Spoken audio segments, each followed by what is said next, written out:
Sometimes I find out that the moment a medical personnel finish a theater procedure, the next thing they are completely worn out. And this may be unconnected with the strength that was expended while doing the work, but it may be connected with what was inhaled while carrying out the procedure. So this brings us to our topic for today, which is pollution in the operating theater. My name is Adebayo Christopher Adedoyin. I'm a medical sales rep. We supply medical devices to Nigerian hospitals. Today, I'm going to be discussing the pollution in the operating theater. Now, what is a pollution? Pollution is the contamination of our environment, either by pollutant or contaminant. And this may be aquatic environment or terrestrial environment. So, as our environment can be polluted, so also the operating theater can also be polluted. Now, what are the causes of pollution in the operating theater?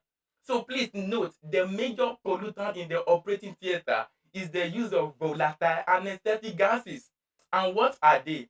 They are the drugs or substances which, when used in an appropriate dose, causes a reversible loss of consciousness.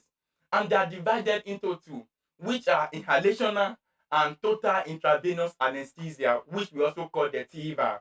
The inhalational include isoflurane, enflurane, desflurane, halothane, nitrous oxide, and so many others.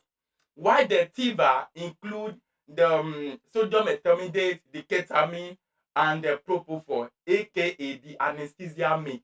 Please don't drink it because you may sleep and not wake up.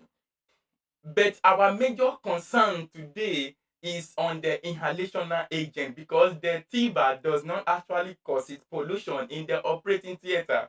So now, how does the inhalational agent causes pollution in the operating theater? I will discuss this in two ways. One, the techniques that was used while carrying out the procedure. Two, the anesthetic machine itself. So under the techniques, it may be as a result of improper fitting of the anesthetic face mask that was used while carrying out the procedure. So when the face mask is not properly fitted on the patient face, so this may create a leak of gases that may thereby pollute the theater environment. Also, the use of pediatric breathing circuits, the Mamposin F or the RSTPs.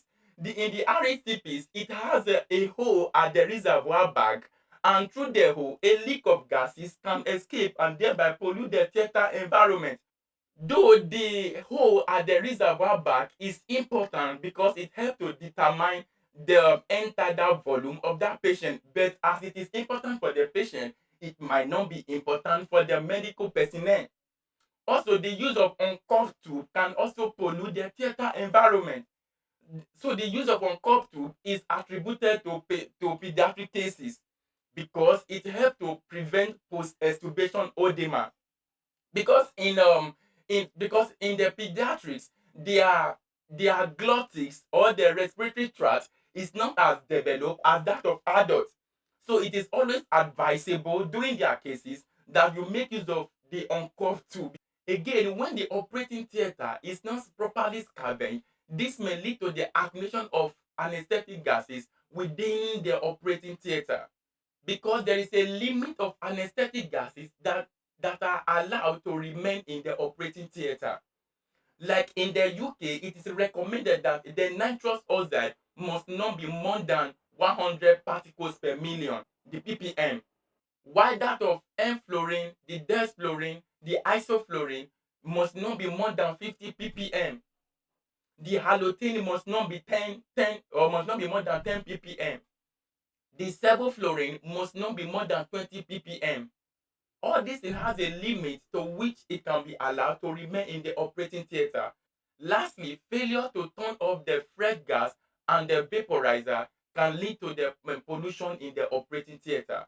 Now, what is a vaporizer? A vaporizer is a medical device that helps in converting liquid gas to a vapor. So under anesthetic machine, it may be as a result of some leakages that are around the various connections. That is why before operation, the anesthetic machine is properly checked and ensure that it is fit for the procedure.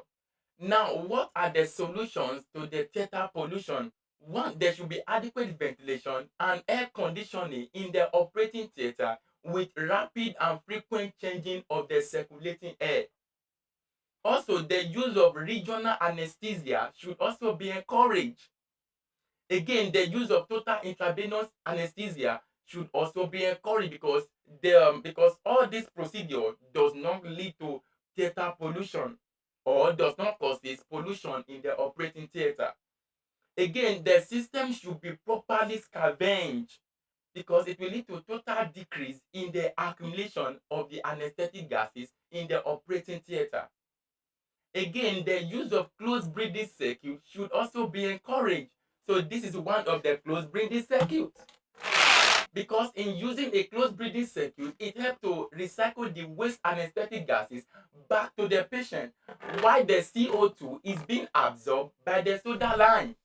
And this is even economical in nature because it does not consume large amount of anesthetic gases or oxygen during the procedure. As you can see, that is the reason why I encourage you to patronize me in buying the closed breathing circuit. Lastly, avoid spillage while filling the vaporizer because when there is a spillage, this can also lead to the theater pollution. So thank you very much for watching my video. Please, if you know you have not subscribed, I will encourage you to subscribe to my YouTube channel. And also, if you need any of these medical consumables, you can as well contact me. I am always at your reach.